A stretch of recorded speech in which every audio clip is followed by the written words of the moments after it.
Je voudrais dire quelques mots aujourd'hui, tout d'abord pour vous remercier, Monsieur le Ministre, de votre initiative.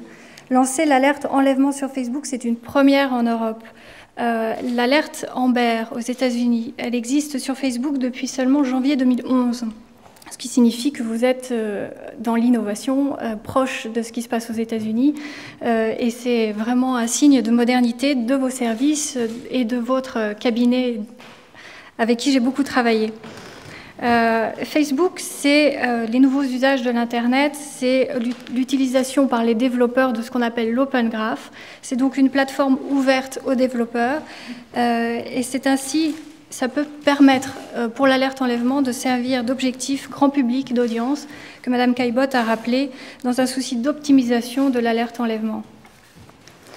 L'impact sociétal de Facebook est indéniable. Plus de 25 millions d'utilisateurs de Facebook, comme le disait Mme Caillebotte. La plateforme montre un engagement réel. Il y a pratiquement, tous les Français sont pratiquement 35 minutes par jour sur Facebook.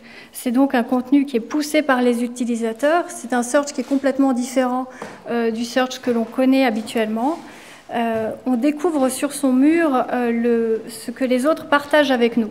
Donc c'est vraiment un partage d'usage, un partage de contenu. Facebook, c'est plus qu'une plateforme d'échange, c'est un véritable outil d'engagement, de partage de centres d'intérêt et d'entraide. Un utilisateur compte en moyenne 130 amis dans le monde. On a fait des statistiques. Et en France, c'est 216 amis en moyenne. Et on regarde 80 pages. Donc il y a à la fois un surf et à la fois le push contenu des utilisateurs. La page que vous lancez aujourd'hui est un partage d'une grande cause. C'est celle de la recherche d'un enfant perdu. L'implémentation dans Facebook de l'alerte enlèvement a été réalisée conformément aux usages de Facebook pour garantir le succès. Et donc en optimisant tous les outils de Facebook et surtout pour répondre en tout point aux exigences techniques de sécurité du ministère de la Justice et des Libertés. Étant donné la sensibilité du sujet d'action, il s'agit en effet de la survie d'un mineur. Cette page est le fruit de plusieurs mois de travail avec le ministère de la Justice et des Libertés, tant sur la mise en œuvre technique que sur les possibilités offertes par Facebook qui permettent de garantir et d'apporter tous les souhaits des services concernant la sécurité. L'alerte enlèvement, comment cela fonctionne? Alors, la page est là, vous la découvrez sur la vidéo qui est là. Le mur, c'est en réalité au centre de la page. On peut donc avoir différents boutons, on peut partager. Et un simple internaute peut relayer cette alerte enlèvement. Et ça, c'est tout à fait peut-être nouveau. L'alerte enlèvement avant était sur un média qui était contrôlé par le diffuseur éditorial du média. Et là, le diffuseur éditorial, c'est l'administrateur de la page, donc c'est tous les développeurs qui sont là aujourd'hui, qui ont participé à la création de cette page. Et en réalité, après, c'est chaque utilisateur qui pourra partager le contenu, s'il le souhaite, de cette alerte avec ses amis ou avec d'autres communautés. Donc en fait, on peut cliquer sur « Devenez relais ». Et donc, en fait, on devient relais de cette alerte. Et à chaque fois qu'elle est lancée, ce qui est le plus rare possible, espérons-le, à chaque fois qu'elle est lancée, l'idée, c'est que la vidéo est poussée sur votre mur. Et à ce moment-là, vous découvrez l'alerte enlèvement. Et après, sous le contrôle du ministère, l'alerte est arrêtée.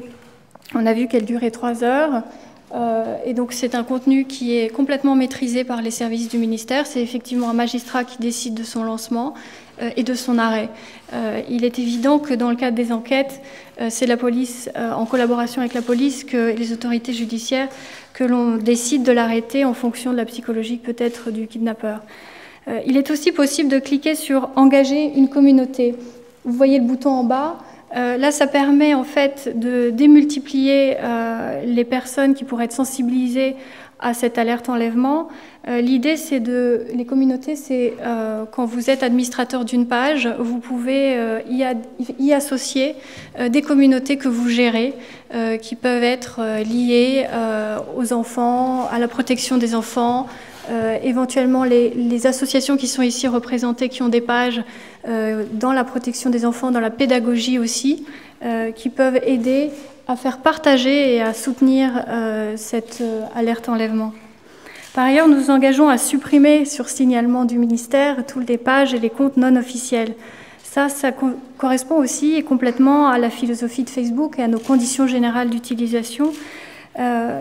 Nos conditions générales d'utilisation sont ce qu'on appelle people-centric, c'est-à-dire tournées vers l'utilisateur. Nous souhaitons protéger le surf de l'utilisateur et lui garantir un surf conforme à une réalité.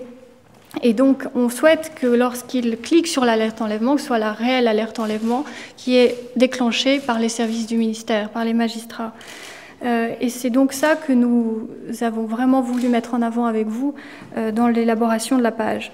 En intégrant le message alerte enlèvement du ministère de la Justice et des Libertés, l'affichage de l'alerte de Facebook est automatisé. Son potentiel de visibilité est de plus du tiers de la population avec nos 25 millions d'utilisateurs. Donc ça, c'est un relais extraordinaire de viralité. Et chaque internaute qui voudra bien participer au dispositif incitera à une vigilance accrue et augmentera les chances de retrouver l'enfant disparu.